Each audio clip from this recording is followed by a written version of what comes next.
So as we start this series on self-esteem, I'm good enough. I figure we might as well define the word self-esteem, and it is simply the confidence in one's own ability or one's own worth. In other words, self-esteem is the way you see yourself. And for many of us who have dealt with low self-esteem, and me myself, I have never dealt with low self-esteem as it relates to some areas others may have, but I have dealt with it as it relates to ministry. And I went through a phase in my life where I struggled, feeling like I was not good enough, that my preaching wasn't good enough, my ability to reach people was not good enough. Even my relationship with God itself was not good enough. And I know that we are constantly trying to get to a place in which we are perfected, but it bothered me. It was a struggle for me because I was trying to figure out, how do I become what I want to look at and say, this is good enough?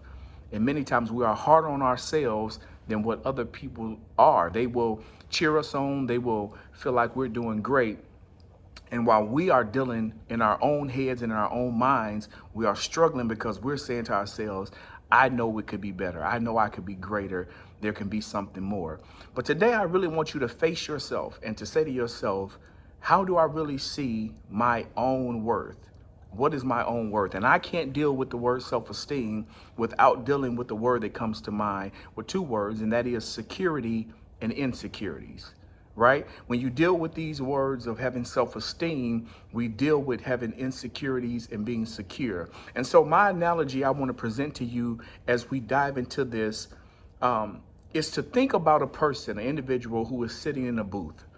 And let's say they have a security team of 5 people surrounding them.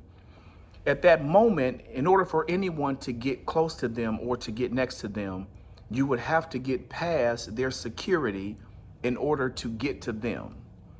And after this person can get past the security, then they have the person sitting behind them in a vulnerable place. It is easier for this person now to even hurt, to damage, to cause trouble for this individual who has now allowed them in a place behind their security. So in this process of thinking, I want you to think about being insecure. And insecure would be a person sitting there with no security around them, always accessible, easy to get to, easy to cause harm or damage to. And I want to give you this analogy because for many of us, this is what is happening. This is how people see us.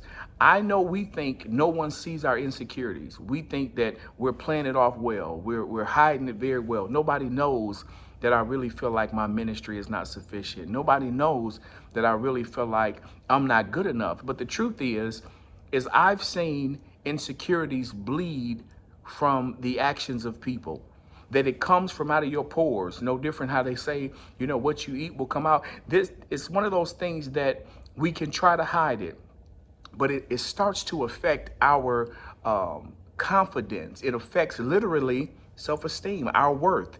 And so we tend to act differently when we're not 100% secure. We tend to be different when we don't have that security in who we are.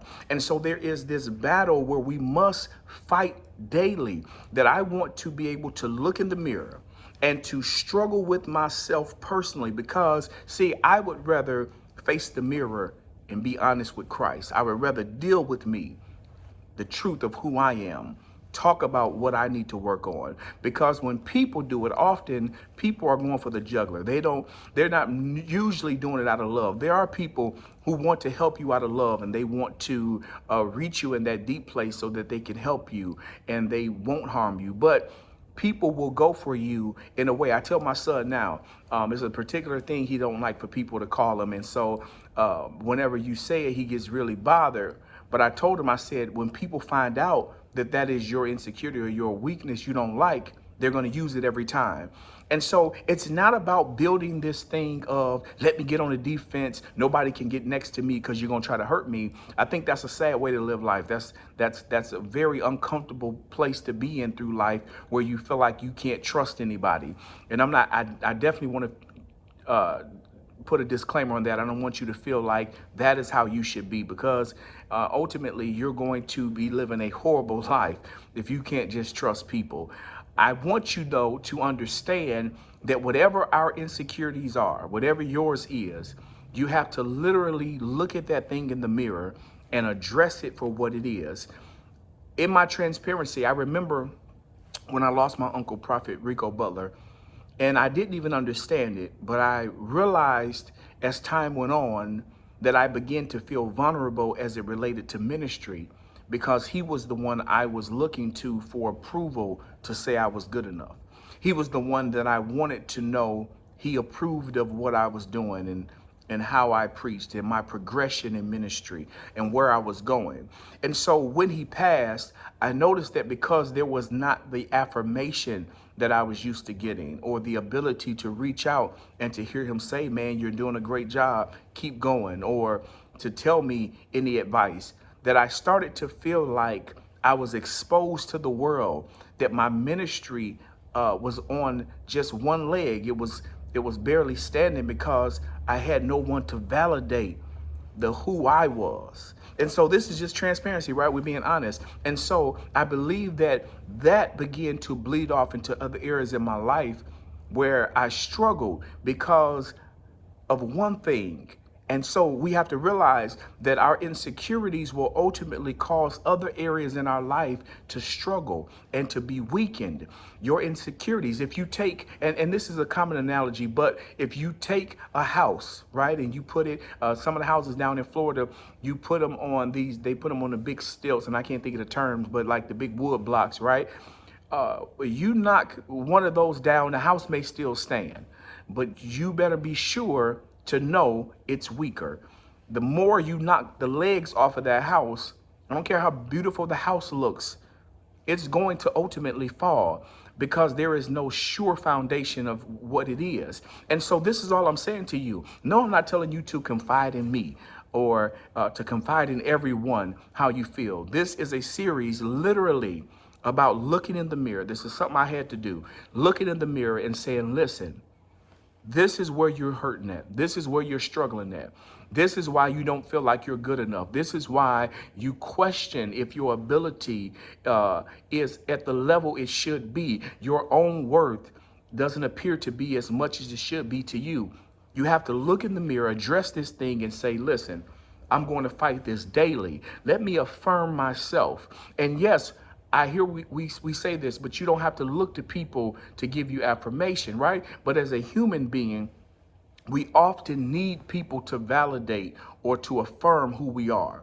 And it's not a bad thing to want to hear people say, man, I enjoyed your speaking. I enjoyed your singing. I enjoyed your playing. I enjoyed whatever it may be. And this is not just about things of ministry. This can be in our natural lives, at your natural job. You don't always want to go to work and never hear your manager or your higher levels never say, I appreciate you, or you're doing a great job. The same way in a marriage, you never want to be married a length of time and your spouse never tells you why they value you or why they love you. At some point, it's going to cause an issue. And so this is the same thing we have to learn how to do self-care about, and to look in this mirror and to just say to ourselves, listen, I'm okay. I'm good enough, and not in a way of trying to do reverse psychology. No, literally talking to ourselves and meaning what we say. I am good enough. What the Lord has given me, what he has made me is good enough. And so we have to face the mirror. It's time for us to stand that way and to say, listen, there is a battle with self-esteem, always going to be that. Some of us, if we be honest in the natural, if we look at ourselves, even physically, let's take, and we go back 10, 15 years and we don't look how we looked then, sometimes we start to struggle in our self-esteem. I don't look the way I used to look. I would rather look better. But what happens is daily we work at these things. Daily you put forth some kind of effort to say, listen, I may not look how I want to look, but if I do the work, I can get there. It may not be the way I want to be, but it takes work to do it. And that's the question for you. Are you willing to do the work? Is your self-esteem at a place where you understand, listen, there are some areas where I'm weak in and I can feel it starting to make me edgy in other areas and I need to address it. This is the thing about Satan, and we have to understand this. Satan does not play fair. And when you realize that, you understand that he'll use anything, your insecurity, whatever it may be, to try to make you make choices you shouldn't make, to try to make you make decisions you shouldn't make. And ultimately, he looks like the victor when we give in to those things, all from not looking in the mirror and just talking to ourselves. When is the last time you literally looked at yourself and said, listen, I'm really good enough? And not because I'm comparing myself. And this is normally the problem. We think we're not good or adequate enough because we're comparing ourselves to other people. We're comparing ourselves to this. I just recently started pastoring. I think it's been maybe 4 months now. And so it wouldn't be wisdom. And I'm not saying I didn't do it. The Lord checked me on it too. And I had to use wisdom. It wouldn't be wise for me to compare myself to ministries that have been going 10 and 15 years. It really makes no sense. But guess what? This is what many of us do. We've been married for a year. We'll try to compare ourselves to couples that've been together 20 years. We've been playing for a year. We'll compare ourselves to them. We've been doing this for a year, preaching for a short time. We'll try to compare ourselves to somebody who's been in ministry 30 and 40 years. And so it makes us start to feel less and less, more and more inadequate because we're not being fair to the situation. When if we really look at it and isolate it, where am I at? In the mirror, where am I at in my ministry? How great is my ministry to those who are impacted by it? When people have interaction with me, do I feel like they actually get something from what I say? And these things start to be the building blocks of being successful in building your self-esteem in whatever area it is in your life. And ultimately what you'll find out is that the more confidence you begin to gain, you will start to realize the more you affirm yourself. And so people will come off and say, perhaps you're arrogant now, or they feel like they're all that. But the truth of the matter is that arrogance is a different thing from being confident. And I know people have heard this, but to me, arrogance is a thing when you have put pride with confidence, right? Just having confidence is okay. I'm confident in who I am. I always tell people this: I like to sing, but I can't sing, right? And so sometimes when I sing, I'm not as confident as I should be because I know I can't, even though I like doing it, right? And so it can show then. My notes might be a little hesitated, a little flimsy, but you get a real singer and their confidence there. They're sure of their notes. They're not guessing if this is gonna be the right note. I mean, that's me. I'm guessing like, okay, let me see if this note gonna work, and I might try a little something, but I ain't gonna go too far out the box. But you have some people who just would do whatever. They confident, they super confident, and it don't sound good, but they confident. But see, that's what I'm saying. At that point, you can be a confident person in what you're doing and still be aware of your own self-value. Your self-esteem is important. Who you are is important. And guess what? Somebody's watching you. Somebody believes that you're the greatest thing around. And even though you don't feel like it, someone thinks you're amazing. I dare you to try this. I dare the next time you do whatever it is you do. And like I said, this is not just in ministry, in any area. If you cook food or whatever you do, I want you the next time someone gives you a compliment or they say to you, I really enjoyed what you said, or I really enjoyed you doing this and that. I dare you next time when you say thank you, I want you to, after you say thank you, thank yourself. I want you to thank yourself. And what am I thanking myself for? I want you to thank yourself for being bold enough to walk in whatever it is you're doing with the confidence that you're building. And so although you don't cook as well as them, or you don't pray as well as them, or sing or play or preach as well as this other person, thank yourself for having the confidence to walk in what it is you're walking in. And I believe that when we learn how to really be transparent, and I'm not talking about this new transparency where people are confusing transparency with being willfully sinning and being open about being sinful. That's not what I'm talking about. No, you don't need to be a hypocrite. You don't need to lie about what you're doing. But we've confused transparency and we made it seem like it's okay now to openly be sinful and say, I don't care what you think. That's fine. But there are sinners also seeing you doing this and they feel like church is a joke. But that's neither here nor there. Let me get back on my message. But I want you to be transparent in the fact of talking to yourself, not being afraid to say where you are feeling weak at. You know, if you feel like this is not where it should be, talk to yourself. Have these conversations with yourself.